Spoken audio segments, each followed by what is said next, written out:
రాంబాబు గారు కూడా వస్తున్నారు. 1000 మంది హోదాలో ఉన్నవాళ్ళని రమ్మంటున్నారు. 2653 పర్మనెంట్ షిఫ్టింగ్ 4300 పర్మనెంట్ గా మైగ్రేట్ అయ్యారు. 4320 ఆల్రెడీ ఎన్రోల్డ్ 1184 డబుల్ బోట్లు. కాబట్టి వీటి మీద కూడా మనం 8000 ఆప్షన్స్ ఉన్నాయి.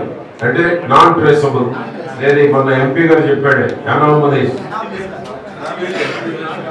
Non traceable. ఈ నాన్ ట్రేసబుల్ కూడా ఒకసారి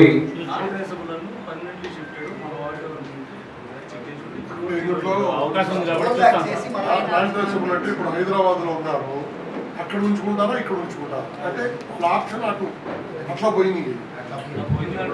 హైదరాబాద్ చూడరు ఇప్పుడు ఓన్లీ స్టేట్ వరకే దేశం ఓన్లీ మన స్టేట్ వరకే జరుగుతుంది. ఇది పెట్టుకోండి మైండ్. ఓన్లీ మన స్టేట్ వరకే డబ్లింగ్ ఉంటుంది. మన స్టేట్ లో ఉన్నాయే పోతాయి. మాకున్న సమాచారం కో కన్వీనర్స్ 3 చెక్ చేసుకొని ఈ 24 టైం ఇచ్చారు. ఈ 24 టైం లోపల మనం కూడా అవి కూడా కంప్లీట్ చేస్తే బెటర్గా ఉంటుంది. ఏ ఒక్క ఓటు మన మిస్ కాకూడదు. ఇది గుర్తుపెట్టుకోండి. మన ఓటు అనేటువంటిది ఒక్కటి కూడా మిస్ కాకూడదు. మిస్ అయితే మీరే బాధ్యులు. మన ఓటు కూటమి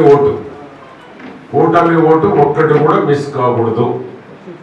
ఏదైతే నాన్ ట్రేసబుల్ ఉన్నాయో వీటి మీద దృష్టి పెట్టండి. వీటన్నిటి మీద రేపు ఎవరి బూత్లో వాళ్ళు ఎక్స్ప్లెనేషన్ కూడా ఇవ్వాలి. మనం ఒక ఓటు మిస్ అయినా బూత్ కన్వీనర్లు, co convener, unit co convener, cluster, town president, secretary, town committee బాధ్యత.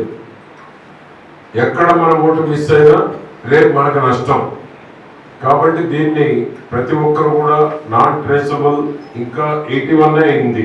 కాబట్టి ఈ మిస్ అయిన ఓట్లు కూడా మన పార్టీకి సంబంధించినటువంటి మీరు శ్రద్ధ తీసుకోవాలని కూడా నేను మీ అందరినీ కోరుతూ, నేను ఇంకో చోట కూడా వెళ్ళి మళ్ళీ గుంటూరు, విజయవాడ ఎలా సీఎం దగ్గర మీటింగ్ ఉంది, మీరు కంటిన్యూ చేయాల్సిందిగా కోరుతాను. అందరికీ నమస్కారం.